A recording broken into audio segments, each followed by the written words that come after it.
ونعوذ بالله من شرور أنفسنا ومن سيئات أعمالنا فمن يهده الله فلا مضل له ومن يضلل فلا هادي له وأشهد أن لا إله إلا الله وحده لا شريك له وأشهد أن محمدا عبده ورسوله ثم أما بعد السلام عليكم. I am honored and I feel extremely privileged to be with everyone who's tuning in this evening. Um, this is the What's Going On session, or so this is a virtual hangout. And what we've been doing over the course of the last, few weeks or so is inviting different scholars on, and we usually engage in a completely unscripted conversation. These conversations have tended to be very wide-ranging, but also very free-flowing. So people are not giving pre-packaged, canned responses. And of course, that does require a greater measure of trust. I remind you that the Prophet, peace be upon him, he said, "Al-majalisu bil-amana," that all sittings, all gatherings are conducted or convened with an implicit trust, so that not only do we refrain from divulging anything that might be sensitive information, we also intentionally put the best construction on anything that might be shared amongst us, amongst ourselves, this evening. Tonight, I have the great privilege and the great, honor of being on with someone that, I esteem a great deal, but also feel very close to as a brother and a friend, Dr. Ovamir Anjum, who is currently teaching at the University of Toledo, if I'm not mistaken, correct? And just concluded a translation of Ibn al-Qayyim al-Jawziyya's Madarij al-Salikin. Am I correct? First 2 of 4 volumes, yes. MashaAllah. So if you would, man, tell us, why that, first off, I want to know, there's always something of a debate among contemporary Islamic thinkers. Should we be producing original works, or should we be producing high quality translations? You seem to have answered that question with this work. Why? Why a translation? Why not an original work? Okay, very good. Bismillah ar-Rahman ar-Rahim, alhamdulillah. As-salatu was-salam ala Rasulillah. First of all, it's also a great honor and pleasure for me to be with my brother, Ubaydullah. We met a long time ago, and I remember several years ago, we spent some evenings together in Chicago in Hyde Park. Yes. And off and on since. Yes. And mashallah, it's been a pleasure to know, like Ubaydullah, coming into teaching people with a diverse set of skills. He could have done many things, and he does many other things with his intelligence and mashallah with his looks. And no way. You don't know his sense of fashion. He could have done quite well on the West Coast. Well, I'm stuck in the Midwest. Yes, so he chose the field of da'wah, and I think that's a sign of a growing community and a sign of a more maturing and rich community, that we have du'at and ulama from the various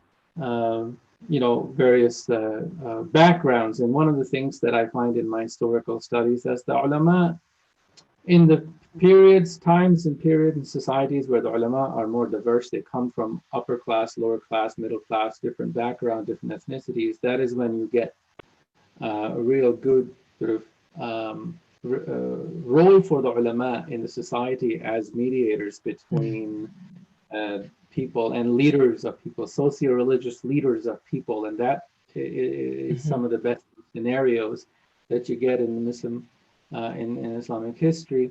And where you have ulama only come from the chosen ethnicities or chosen languages and chosen linguistic backgrounds and chosen classes, that is when ilm gets corrupted and the the perception of Islam among people becomes limited and corrupted, because then people become invested in various class interests and so on. So alhamdulillah, there are many reasons why I love my brother Ustadh Ubaydullah.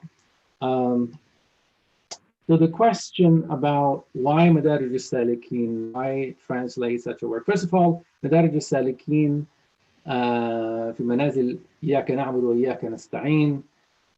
It is a work that's written in 14th century of the Gregorian calendar, that is the 8th century of the Hijri calendar, by Imam al-Allama Ibn Qayyim al-Jawziyya, who wrote a commentary on, or wrote it as a commentary on, a critical commentary on an earlier Sufi work, Manazil al-Sa'irin, by a major Sufi scholar and a Hanbali and a Mufassir from Afghanistan, from the place in Afghanistan called Herat. So his name is Abu Ismail al-Harawi al-Ansari, because his nisbah goes to the Ansar of Rasulullah in Medina. So Abu Ismail al-Harawi al-Ansari wrote a book called Manazil al-Sa'irin, which 2 centuries earlier, he was a contemporary of Imam al-Ghazali, rahimahullah, and his original book, Manazil al-Sa'irin, was the go-to manual for the Sufis of the time. By the way, if you know this part of history, Imam al-Ghazali was not a well-known Sufi. In fact, he was sort of an outsider writing about Sufis. The real Sufi master of the time was Abu Ismail al-Harawi al-Ansari, who wrote this book, whose book, Manazil al-Sa'irin, would be used by the Sufi initiates as a mnemonic device. They would memorize it. And as they memorized and they would enter different stations, they would compare their ahwal, their inner states, with the description and the warnings and the aspirations provided by Shaykh al-Islam, Ismail al-Ansari. Shaykh al-Islam is also one of the titles given to Ismail al-Harawi al-Ansari. Oh, wait a minute. I want to stop you. I mean, this is a beautiful kind of condensed historical survey, but you do realize that within our community, the term Sufism is a charged, I mean, some people, maybe they were about to cut off their devices as soon as you said Sufi or Sufism without censuring those terms. Now, I know you to be someone that is unapologetic about critiquing, certain expressions and exponents of Sufism. So you have certainly shown yourself to be fair and objective. So I think you would be a good person, to answer the question, what do you mean when you say Sufi, Sufism? What do you mean by such terms? So Sufism, tasawwuf, I mean, Sufism is a term in English, obviously it's a translation, but when you use the word ism, that's a modern sort of construction. It is how Orientalists translated certain mystical works that they found in the Islamic tradition. But tasawwuf and the word Sufi is part of a universe, part of if you will, an ecology of terms in the Islamic societies that emerged to refer to what we may today call Islamic psychology, zuhud or asceticism, and then more philosophical mysticism, all of these various things, which were always often at odds with each other. In other words, they're not one thing. And they all get called Sufism.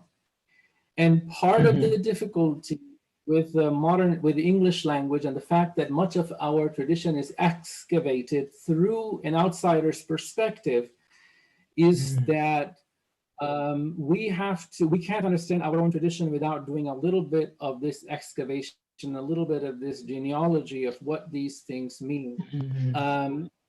many of the people who were valorized as the great shuyukh by the Sufi masters, by people who call themselves Sufis, these people, for example, Abdurrahman al-Sulami, who wrote a famous book called Tabaqat al-Sufiya, which is one of the earlier books written in early 4th century, one of the earliest books that sort of consolidated a history or a group that it called Sufis. Now, many of the people named in that book would not call themselves Sufis. For example, Abu Talib al-Makki, of an earlier figure, an earlier century, who in fact uses the term Sufi only critically. But later, of course, they all get categorized as Sufi. So that's a little bit of a sort of caution, because when I'm going to define the term Sufi, I'm going to define a very general phenomenon. And one thing, and the other sort of disclaimer is that Sufism, then, as understood in Islamic history, emerged as in the 3rd century of Islam, that is in the 9th century of the Gregorian calendar. I'm just going to stick to Hijris when I'm talking about early century. So 3rd century of Islam, among certain circles of scholars, by the way, among the Hanbalis. So they were not Hanbalis necessarily, but they were among the Ahl al-Hadith and the followers of Imam Ahmad ibn Hanbal, and the Sufis were usually, they mixed in the same circles in Baghdad in 3rd century. And Al-Junayd is, of course, one major figure, Abu Muhammad Al-Junayd, rahimahullah, who died in the year 298. You could say that's the first generation of people who identified themselves as Sufi, and they understood tasawwuf as an intellectual discourse. In an earlier century, that is in the 2nd century, Sufism, the term Sufi existed, but it was applied to people running around doing Amr al-Ma'ruf and Nahy al-Munkar on the streets and wearing woolen shirts. Okay, when you say al-Amr bil-Ma'ruf, when you say al-Amr bil-Ma'ruf and Nahy al-Munkar, you mean enjoining the good, forbidding the evil. We have to remember that we have some listeners that don't speak Arabic. So try to translate your terms if you can remember. Right, of course I will. So in other words, in the 2nd century, the time of Imam al-Shafi'i and Imam Malik, the authentic narrations we have from them show that they did not know much about what this new group of people, Sufis, are. So Imam Malik, for example, when somebody told them that there are some people who drink a certain liquid and then dance all night. And they said, are these people children? So Imam Malik is genuinely surprised at this behavior. He said, are they children? And his disciples said, no, they're not children. He said, they're crazy. No, they're not crazy. He said, so Imam Malik said, we have not heard any such behavior from Ahl al-Islam. That's all his comment. In other words, Imam Malik doesn't know anything about them. He hears about them in 3rd person, and he says, we don't know these people. What is going on? Now, we don't know. There's not much doctrinal content at this time. These are simply a practice of separating yourself from the upper classes and from the more luxurious classes by showing that you're wearing wool, and wearing a wool shirt was a sign of being on the street, being somebody who doesn't enjoy luxuries of life. In the 3rd century, with the circle of Imam al-Junayd, in Baghdad, remember Baghdad is the center, the metropolis of the Islamic world, and it is here that you have this spiritual, psychological discourses that focus on inner states being organized in a way that they were not organized before. And these people call themselves Sufis. And there are other traditions outside of Baghdad, in Khuzan, in Iraq, in Basra, that do not call themselves Sufis, right? But they later get incorporated as Sufis. So Abu Talib al-Makki is somebody who would be closer to the Malamatiyya, but later he gets called Sufi. So you could say, in short, that Sufism, historically speaking, was the Baghdadi version of the spiritualist movements in early Islam. Okay, something of a conundrum that might be forming in some of the minds of our attendees. You said that the original book was written by Sheikh al-Islam, Sheikh Harawi, and then Madarij al-Salikin, the book that you translated 2 volumes of, was a work by Ibn al-Qayyim al-Jawziyah, kind of a ta'liq or a commentary on Sheikh al-Harawi's book. I thought, just very simple, kind of basic reasoning, I thought that Ibn Taymiyyah and Ibn al-Qayyim al-Jawziyah, his prized pupil, I thought they were arch anti-Sufis. So why would Ibn al-Qayyim al-Jawziyah have interest in offering commentary on a book by a well-known Sufi master? Yeah, so subhanAllah, this is a quite widespread misunderstanding, but it has no grounding in actual fact.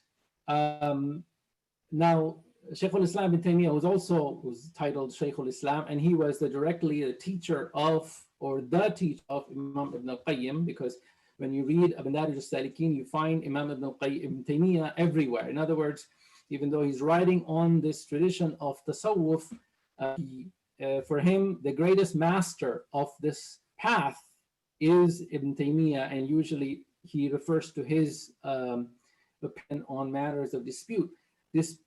So you find that Ibn Taymiyyah, in fact, was extremely knowledgeable about tasawwuf, the entire tradition. He had written commentaries on the works of Abdul Qadir al-Jilani, the famous Hanbali Sufi of a couple of centuries earlier. And there is some possibility that he had been initiated into the Qadariya tariqah in his younger age, although it seems that by his more mature career, Ibn Taymiyyah did not call himself a Sufi, but he had great love and respect for the early Sufis that he considered to be part of the Sunnah. And whenever he criticized Sufis, and he did broadly criticize Sufis, when I say broad number of the practices, he never criticized tasawwuf as a whole. In fact, he often offered excuses even for some of the practices of the Sufis or some of the Sufi groups that earlier people like Imam al-Ghazali would severely condemn. So for example, on the question of the shatahat, the ecstatic utterances that some of the Sufis said while being in the state of this wajh, or being ecstasy with they would say things that would be heretical, and Ibn Taymiyyah would say that if these people truly are overcome by ecstasy, then they are excused, whereas Imam al-Ghazali famously says in Ihya Ulumuddin that these people should be punished and executed, in fact, because they're saying kufr and they are responsible for it. So often there is a lot of misunderstanding about what this connection between. Now, this Ibn al-Qayyim's book, Madarij al-Salikin, is a critical commentary. In other words, he does take Shaykh al-Islam Abu Ismail al-Harawi to account on a number of things, such as the denial of causality and preference for ecstatic knowledge over scriptural knowledge. There are a number of things which I write about in my articles that are available online.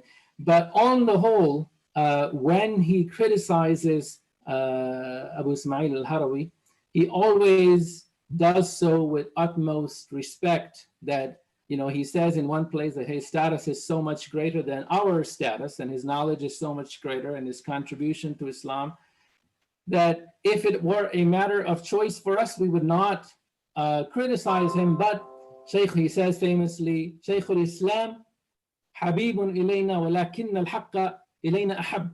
That Shaykh al-Islam beloved to us, but the only reason we critique is because the truth is more beloved to us. So this idea that Ibn Taymiyyah and Ibn al-Qayyim condemned tasawwuf as a whole is incorrect, but they did critique. I want to stop you there, and I'm going to move you from a place that I know you're very comfortable, talking about the classical tradition, and I'm going to bring you to offering some commentary, some again, social commentary on our community. So before even looking, and we will get an opportunity before this conversation ends to look at Madarij al-Salikin and your translation, but I want to probe and poke a little here. We have some very generic notions in our community that are very 21st century about what a traditional scholar is, what the traditional discourse is, who are the inheritors of the traditional, of the classic tradition, etc. And you find that many people who would place themselves under this, tent of neo-traditionalism, they see Ibn Taymiyyah, Ibn al-Qayyim al-Jawziyah, Ibn Jawzi, Imam Ahmad ibn Hanbal in some very extreme cases. They see the Hanabila broadly as almost like the stepchildren of Sunni tradition. And you find that there is a certain valorization, to use a term that you used earlier, of the Malikiyya, the Shawafi'ah, the people of the Shafi'i madhab, and the Ahnaf, the people of the Hanafi school. And there's this kind of, I don't know, holding at arm's length this other part of the tradition, prolific writers, prolific authors that have written about many Islamic subjects. Why do you think that is? Why do you think that a lot of the people, and I don't want to name any names, but a lot of the people that connect to some of these contemporary exponents of traditional scholarship, some of them, I've spoken to them, they actually dislike Ibn Taymiyyah is something of he's seen as like the enemy of, Sunnism. Ibn al-Qayyim, an enemy of Sunnism. Ibn Jawzi, an enemy of Sunnism. Al-Dhahabi, an enemy of Sunnism. Why do you think this is? Or number one, do you see that as well? I think that, so yes, I think in part I agree with you. There is that tradition, particularly with Ibn Taymiyyah, with Ibn al-Qayyim, is sometimes salvaged and sometimes not. Ibn al-Jawzi is seen as somebody who is less objectionable. Imam Ahmad ibn Hanbal is seen as being in need of salvation from these associations. So I think that you're right, that there is that sense that some of these Hanabila are the stepchildren. Now, what's interesting is, Fazl Rahman says in his book Islam, I believe, that often it is these Ahl al-Hadith and the Hanabila were at the core of Sunni Islam, but their version of Islam, their commitment demanded so much that often they were activated only in times of crisis. At other times, people rather lived on the margins that were much more wider, that were much more open to adaptation. But you could. So anyway, this is one interpretation, and George Maqdisi also has something similar. And so my view is something close to that I think that what happens after Ibn Taymiyyah and Ibn al-Qayyim and a number of other, this whole school, it finds itself in the 8th century, 7th and 8th centuries of Islam, in a place where they see Islam as being attacked both intellectually and besieged militarily, both by the Mongols and the Crusaders, and intellectually by the Tasawwuf of Ibn Arabi, which had, in their view, brought in the Neoplatonic tradition wholesale in an Islamic vocabulary on the one hand, and Avicennan tradition on the other hand. So you basically have the way, I know I'm sliding back into the territory that I like to talk. Yes. So let me come back. Ibn Taymiyyah then wrote as a fierce critic of these later developments in the classical period, starting in the 4th, 5th, and 6th centuries. And after Ibn Taymiyyah, over time, there is a reaction against him. Even in his time, as you know, famously, he died in prison, rahimahullah. And his disciple Ibn al-Qayyim was in prison with him and was released only after his death. And his writings were confiscated and so on. So there is a reaction against him. Despite that, you in fact find that many of his disciples and sometimes many of his opponents not only acknowledge just the great originality and power of his writings and teachings, and you find, in fact, surprisingly, that in India, in the Ottoman Empire, people are reading his writings often without attributing them to Ibn Taymiyyah because it becomes a dangerous name into the late medieval period. So the kind of neo-traditionalism that one sees today, first of all, there are many different kinds of traditionalism, right? Anybody who says I'm the only tradition is often selling you something. It's like you know, Democratic kids who all say that the American people want this. Sure. The American people, that they're selling you something, but they are not true. Literally speaking, they aren't true. They may be talking about certain group of American people, right? And the same is true. Tradition says this. Well, you know, somebody's selling you something. That's right. So, the kind of traditionalism that you're talking about is late Sunni traditionalism of the last, 17th, if you will, 17th and 18th centuries.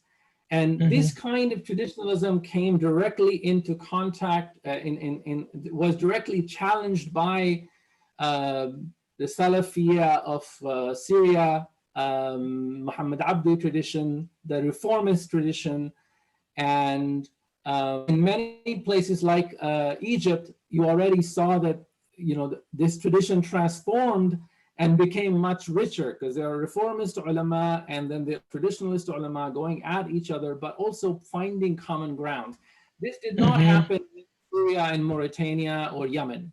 These places are isolated from this. So partly what is happening is that people find the synthesis, the reformist tradition, the synthesis with the reformism and the Wahhabi movement that happened in the 20th century in Egypt and in more cosmopolitan places in South Asia and elsewhere. They find that to be a problem, partly because maybe they don't find their own whatever, they don't find room for it themselves. So basically people go to Syria, Mauritania, elsewhere. Now, of course, these are very general statements, but what people are trying to do when they're saying traditionalism, they are simply saying this tradition, not that tradition. Yes, very important. You know, one of the things that I think is interesting in an American context is how these different exponents of tradition become intertwined with certain notions of class and education, so that when we think of Salafis or Ahlul Hadith, the people of Hadith, you know, and by Salafi I mean people that ascribe their practice to the practice of Islam, and particularly their theological orientation to the early Muslims, we tend to see them as poor, uneducated, in many instances black, um, disenfranchised, backwards. And that exponent of Islam, because of our classist kind of outlook, that exponent of Islam is almost seen as being gutter. And then you have the Sufi, which is, this is, for someone that has a historical perspective, this is really mind blowing, because Sufism, in my kind of historical, admittedly impressionistic, broad historical reading, Sufism is almost always the beating religious heart of the poor, right? And you still see this when you travel the majority Muslim world. But in America, Sufism, with the retreats and the conferences and and these kind of very overt appeals to kind of like the culture of Andalus, and Sufism has like this very upper echelon, very sophisticated kind of presentation. So I think, and I'm not, and perhaps, I mean, and that's just, I would say that's just um, that's just a byproduct of historical circumstance, perhaps. But one of the things that I think is really cool, and this will be a great segue back into your translation. One of the things that I think is really cool about this book is seeing that, some of these have truths that we've been told, some of these very simple genealogies of knowledge that we've been given. Okay, these scholars good, these scholars spiritual, these scholars narrow-minded, mean-spirited, unspiritual. I think translating a work like Madarij as-Salikin can kind of upset that, can kind of, force people to think differently about what they've kind of inherited as truth about our tradition, its vastness, and who was writing about what, and who has been concerned about what. You know what I mean? Yeah, no, I agree. In fact, this is one of the what might prompted me to start working on this book 20 years ago was because at that time the Sufi and Salafi fights were sort of very much found at every masjid, and it was American Muslim community right before 9/11 or around that time was in a different place, and so my intention was to change precisely that and to address these misunderstandings. But I want to go back to some of what you pointed out, that there is a class element to how these confrontations are often set up. So, for example, if you go to Egypt, the Salafis are those who live in the slums, right, in Cairo. Right, in Alexandria, they're a little more middle class, but in Cairo, and you are much more likely to have the Sufis. There could be by the way, two different kinds of Sufis. There are the Sufis who are from the villages who have almost no relationship to, and they couldn't even talk to each other if they wanted, to the upper class boys and girls who are going to these really hip sheikhs. They're completely different phenomena.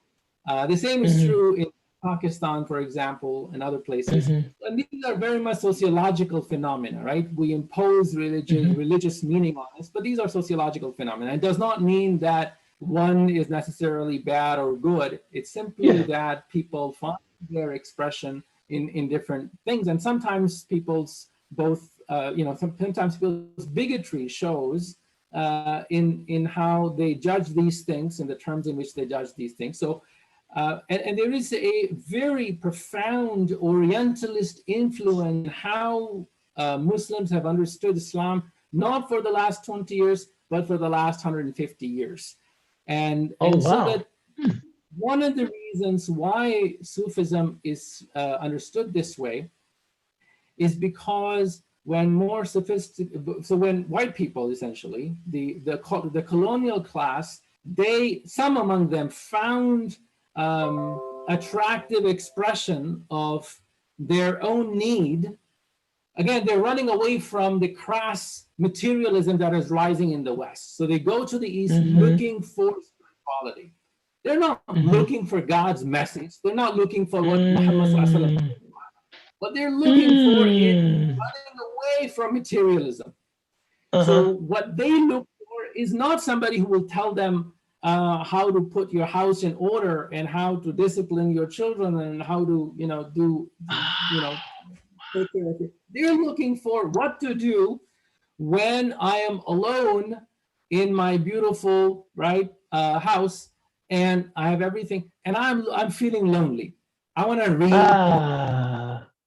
Now, go to African Americans. When African American find Sunni Islam, they're not looking for those things. They are looking for something that will get them. Well, first of all, get them out of this sense of playing second fiddle to white Christians, and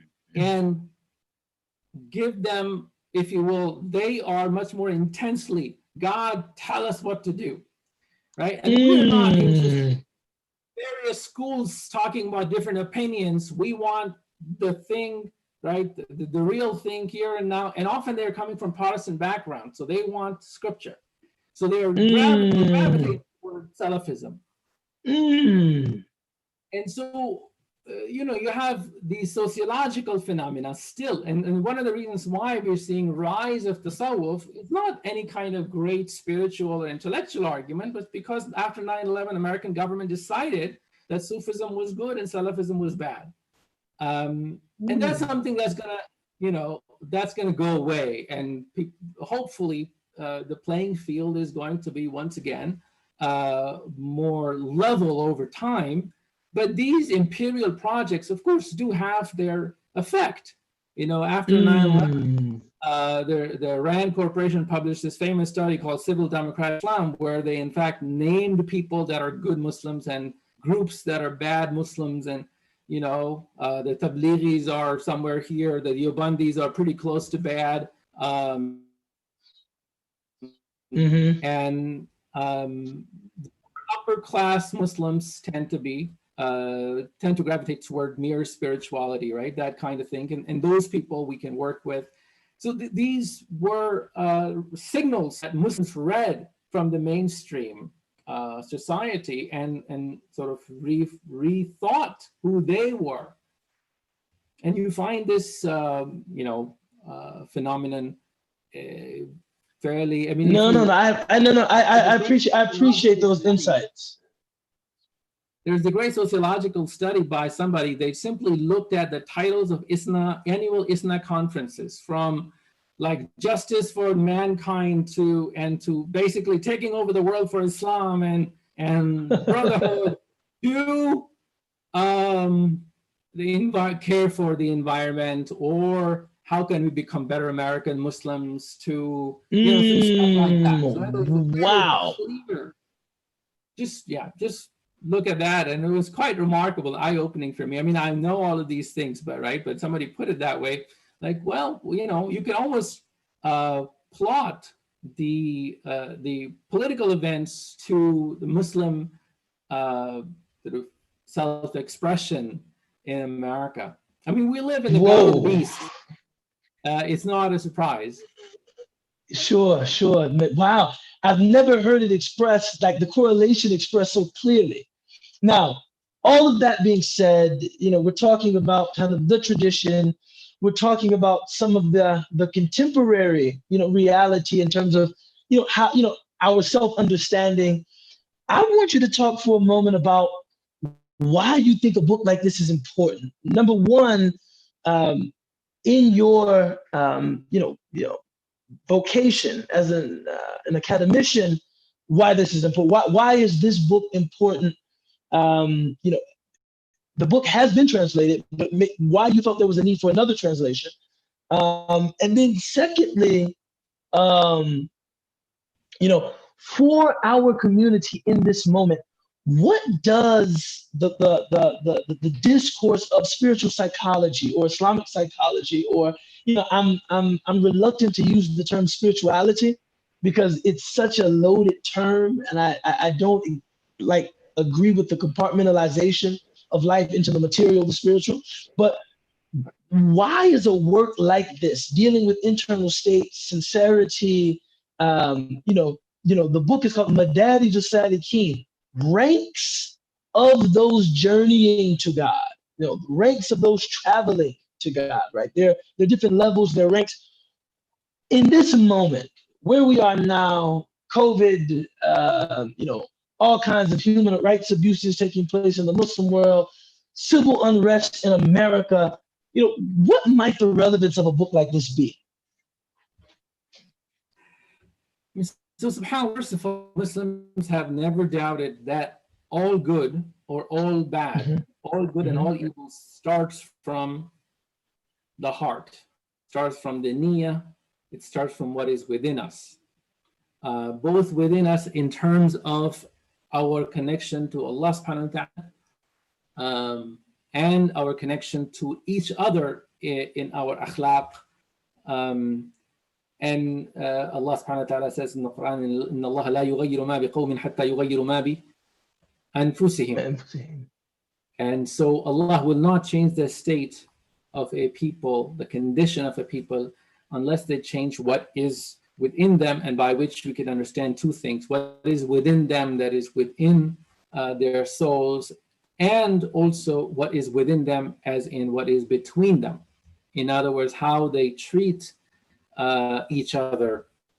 And both of these things, our inner states, this is the font of anything that comes outside ultimately. So there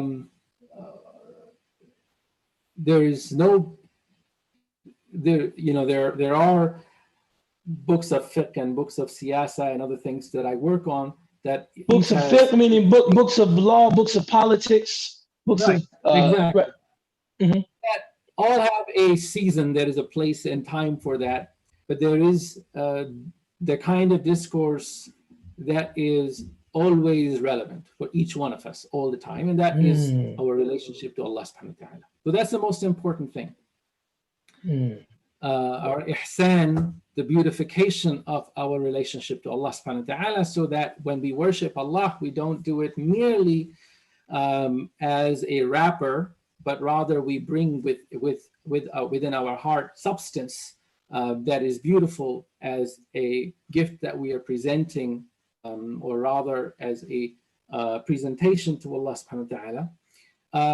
The reason I chose, rather than writing an original work, is first of all, Madarij Salikin is really a commentary, Quranic commentary on. When I say Quranic commentary, it takes the traditions of the first 6 centuries and brings them all together and subjects them, if you will, to Quranic analysis.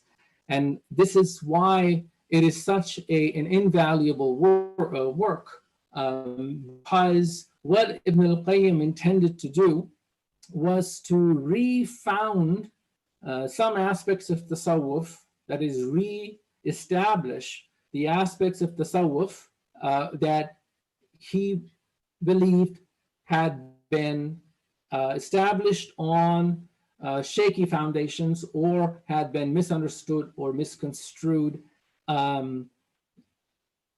So it is Quranic tasawwuf, you could say. Like the purpose of writing this book was to take all of these different traditions for the first 5 or 6 centuries until his time, and look at whether you can find, and what kind of Quranic and Sunnaic foundation can you find.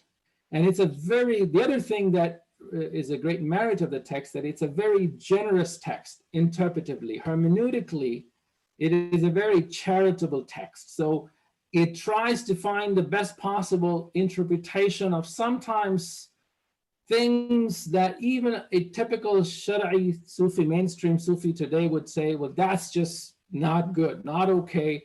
you'll find Ibn al-Qayyim spending pages after pages of maybe this is what he meant, maybe that is what he meant, right? An example of that is, and he follows Shaykh al-Islam Ibn Taymiyyah in this, where Ibn Taymiyyah says about Hajj, no less, Al-Hallaj, the famous Sufi who, or rather, I mean, it's complicated, but famous mystic who said that An al-Haq, I am God and I am the truth and so on, and was executed under complex conditions where we don't know exactly why he was executed. But anyway, Hallaj the martyr then became the symbol. What's interesting is that Hallaj was repudiated by the Sufis of Baghdad. So yeah, Junaid actually petitioned him to recant his statement, and he would not. Yes, and then Junaid had died at the time, and his Khalifa Jarir, in fact, signed if he was signed on the fatwa for his execution according to tradition. So he was not part of that group. The only people who actually protested his execution were the Hanbalis of Baghdad. That's the odd thing. Wow. But we can't get into that history. But my point is that Ibn Taymiyyah said that even though the works, the statements that he is making are kufr, but if he said them in the state of intoxication, then he may be excused. He's not saying he is, but rather it's a conditional statement that we don't know the end result of these things, because one could say kufr, statements of kufr, because of one's inner weakness. In other words, sometimes we say these things because we are psychologically overwhelmed by the experience.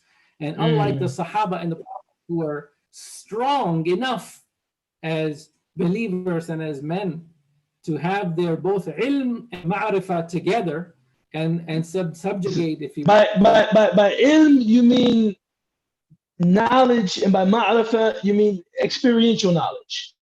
Exactly. Very good. Jazakallah khair.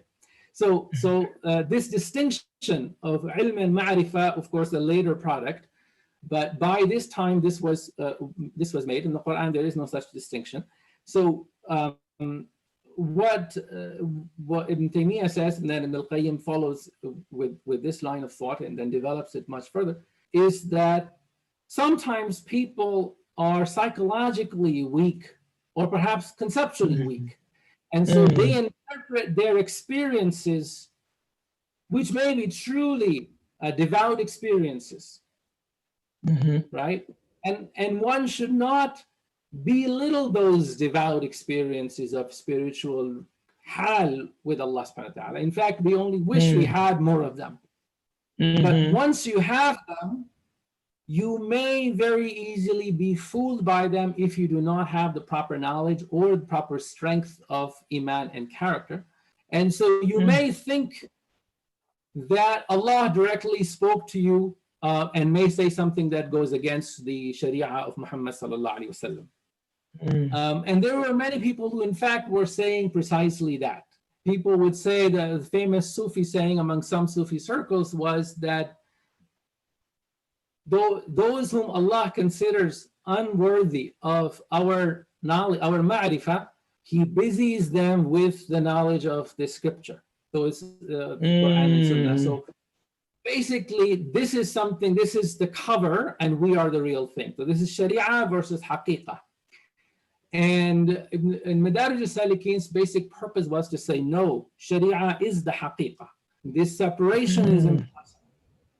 That in fact, the foundation of ma'rifah is the Quran, just as the foundation of ilm is the Quran.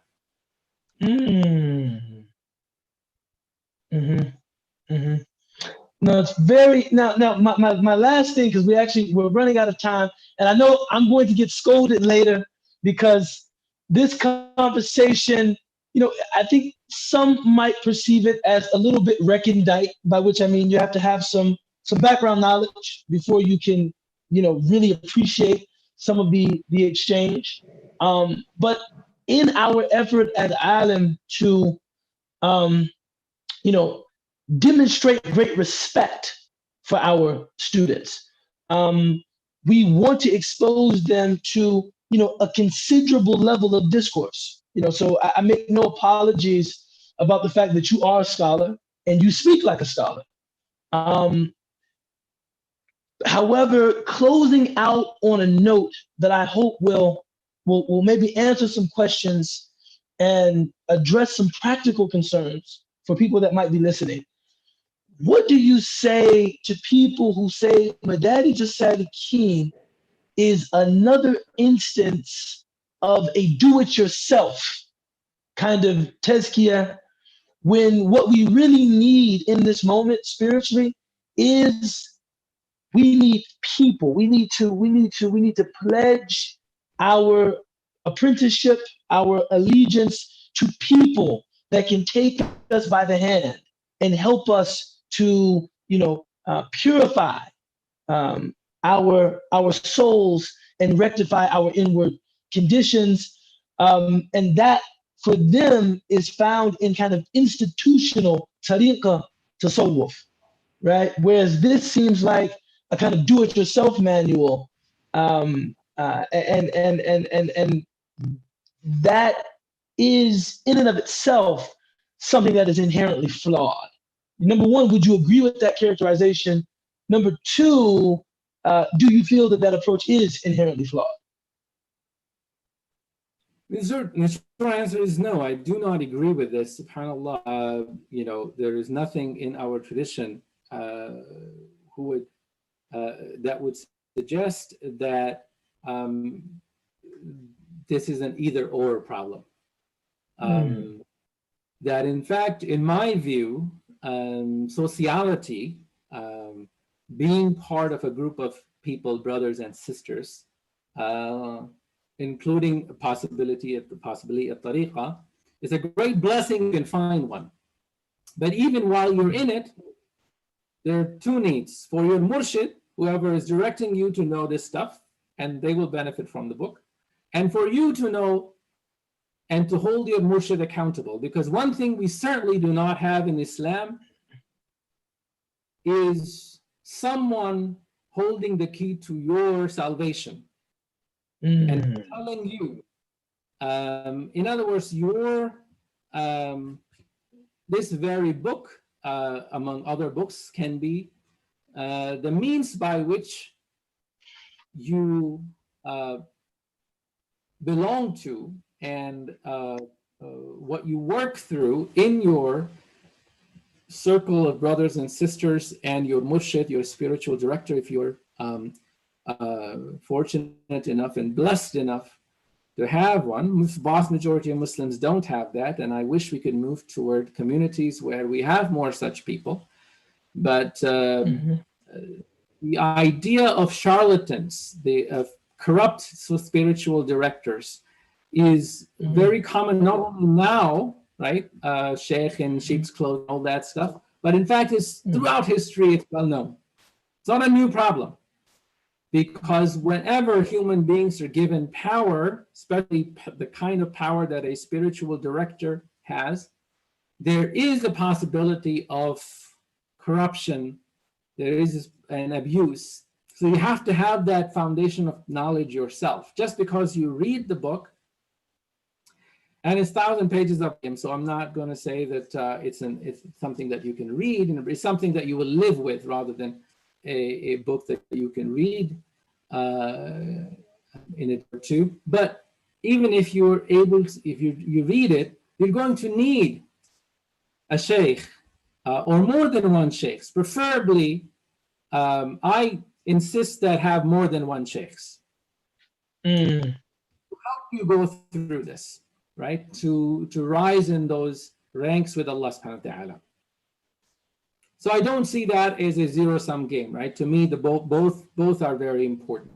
You have that knowledge yourself systematically, and if you are fortunate enough to have access to a sheikh, a teacher, a mentor, a big brother, big sister, use them all, man. And brothers and sisters, we have that this property that Allah has to offer, this Jannah, is very expensive. and you're not going to get to it easy. So the Rasulullah says that that if you want to succeed, he uses the word adlaj, which means leave very early morning before Fajr. So the image here that you have the caravan, and if you want to get to your destination before the sun gets too hot, you have to leave very early, get up at night. And it is that kind of situation that we are in. This dunya is short, it is deceptive. Its powers of deception are enormous and multiplying, and our tawakkul and our reliance is on Allah subhanahu wa ta'ala alone, and those who bring us to Allah subhanahu wa ta'ala, the brotherhood and sisterhood in Islam, the love for the sake of Allah that you have for your shuyukh and your parents and those who correct you. This is part of what will bring you. There is no, but one final thing I will say, there is no shortcut to Jannah except one. If there is one shortcut that comes, one thing that comes close to shortcut to Jannah in Islam, and that is the brotherhood and sisterhood for the sake of Allah subhanahu wa ta'ala. Because once you are in the company of people who are doing righteous things, then for you to do so becomes part of a pleasure, part of your happiness, right? You do it naturally. And that is a shortcut to Jannah. If you can find yourself in that company, you're blessed, and become that company for other people. Alhamdulillah Rabbil Alameen. Alhamdulillah Rabbil Alameen wa khitamuhu misk. You know, it's sealed with misk. You know, I was actually going to ask you to give a concluding thought, but I don't think you could have ended any more powerfully, you know, than you just ended. I do want to thank you for coming on. I hope that this book that you've translated is something that every Muslim family lives with, regardless of their position on tasawwuf or Sufism, or I hope it becomes, required reading, for young Muslims, just so that we can turn toward that interiorized discourse, because our tradition is rich, with that. And if anything will vindicate Islam, in this time, of course, Allah Ta'ala says, أرسل هو الذي أرسل رسوله بالهدى ودين الحق ليظهره على دين كله.